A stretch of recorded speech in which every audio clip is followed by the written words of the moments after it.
Bismillahirrahmanirrahim. Assalamualaikum warahmatullahi wabarakatuh. Perkenalkan, nama saya Nurul Akbar dengan NIM 60700121006 dari kelas A jurusan Ilmu Peternakan angkatan 2021.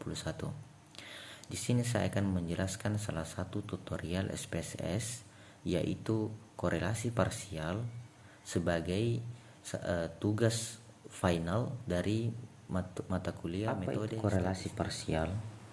Uji korelasi parsial disebut juga dengan variabel kontrol atau variabel pengendali yang diasumsikan nilainya tetap atau konstan.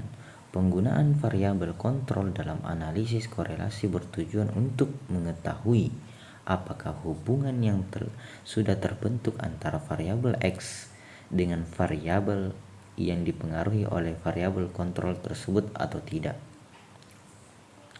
Persyaratan uji korelasi parsial untuk analisis data. Pertama, masing-masing variabel penelitian menggunakan data berskala rasio atau interval.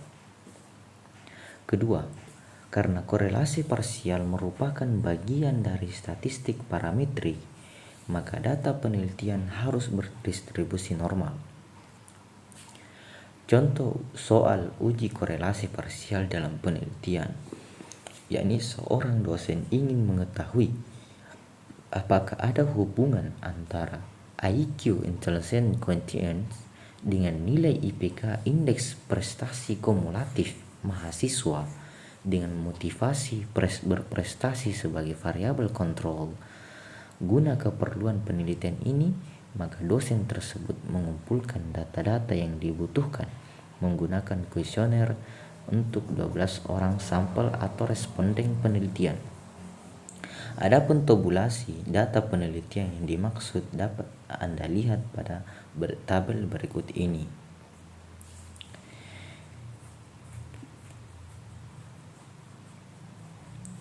Langkah-langkah uji korelasi parsial menggunakan aplikasi SPSS. Pertama, langkah pertama, buka lembar kerja baru SPSS, lalu klik variabel views. Selanjutnya Anda cukup mengisi pada kolom name, desimal, label, dan measure. Sementara untuk pilihan yang lain, biarkan tetap default. Tampak di layar SPSS sebagai mana gambar di bawah ini. Kedua, jika sudah langkah berikutnya, kita klik data views, lalu masukkan data IQ, IPK, motivasi, dan kedua responden tersebut sesuai dengan kolom di layar SPSS. Berikutnya, uji normalitas untuk variabel IQ, IP, dan motivasi. Pertama, data menu utama SPSS, klik menu Analyze, kemudian Descriptive Statistik, kemudian Explorer. Kedua, maka muncul kotak dialog Explorer. Selanjutnya masukkan semua variabel penelitian ke kotak Dependent List, kemudian pada bagian Display pilih Both, setelah itu klik Pause.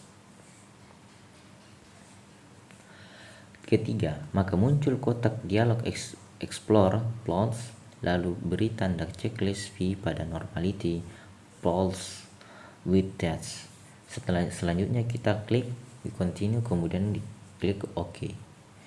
Langkah berikutnya, maka muncul output SPSS. Kita cukup perhatikan pada tabel output test of normality tampak di layar sebagai berikut.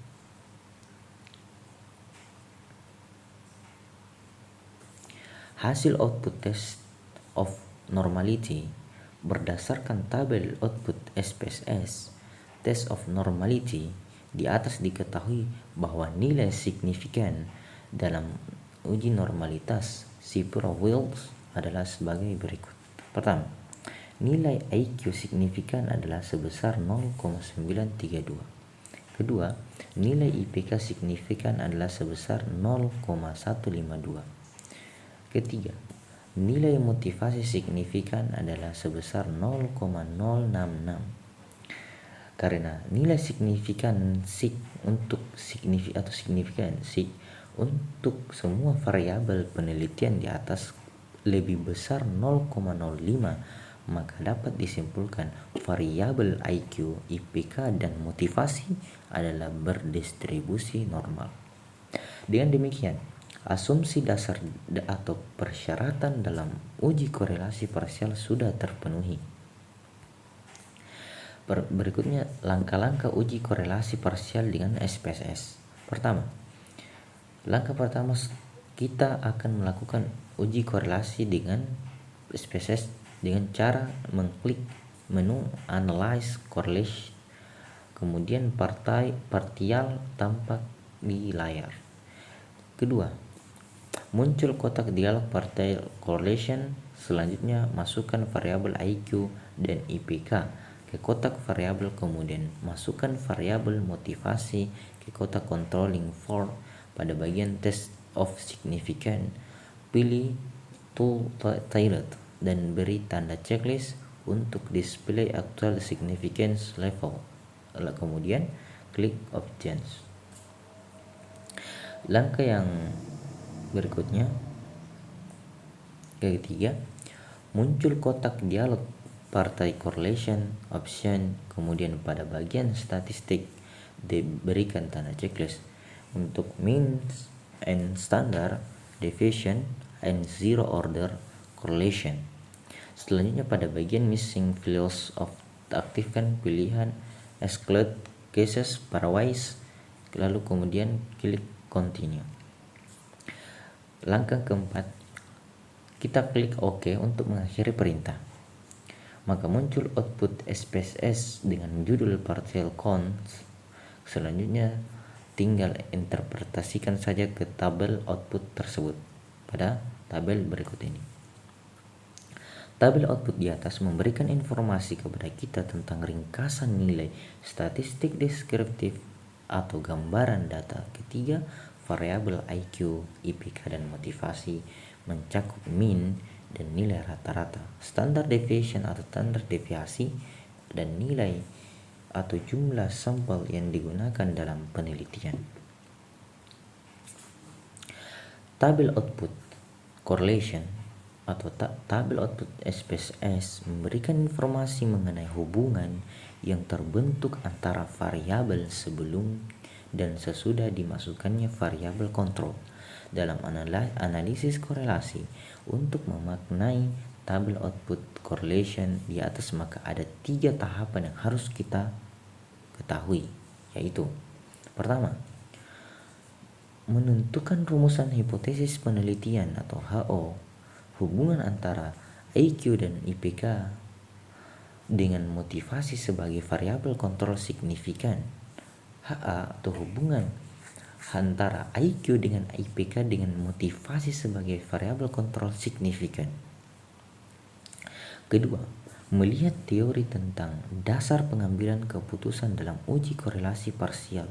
Jika nilai signifikan dua tailored lebih besar 0,05, maka HO diterima dan HA ditolak. Jika nilai signifikan dua tailored lebih kecil 0,05, maka HO ditolak dan HA diterima. Yang ketiga, menafsirkan hasil analisis dan membuat kesimpulan dari output di atas. Diketahui nilai koefisien korelasi sebesar 0,832 positif dan nilai signifikan atau dua tailored adalah 0,001 lebih kecil 0,05, maka dapat disimpulkan bahwa hubungan yang positif dan signifikan antara IQ dengan IPK mahasiswa tanpa adanya variabel kontrol atau motivasi, sementara nilai correlation sebesar 0,0832 ini masuk kategori hubungan yang sangat kuat. Kesimpulannya, berdasarkan pembahasan dalam uji korelasi parsial di atas, diketahui bahwa kehadiran variabel motivasi berprestasi sebagai variabel kontrol dalam memberikan pengaruh terhadap hubungan antara variabel IQ dengan variabel IPK. Dengan demikian, maka dapat disimpulkan bahwa variabel IQ atau intelligence quotient bukanlah satu-satunya variabel yang menentukan nilai IPK mahasiswa, karena adanya variabel lain juga yang berhubungan dengan nilai IPK, yaitu variabel berprestasi. Terima kasih. Sekian dari saya. Wabillahi taufik wa hidayah. Assalamualaikum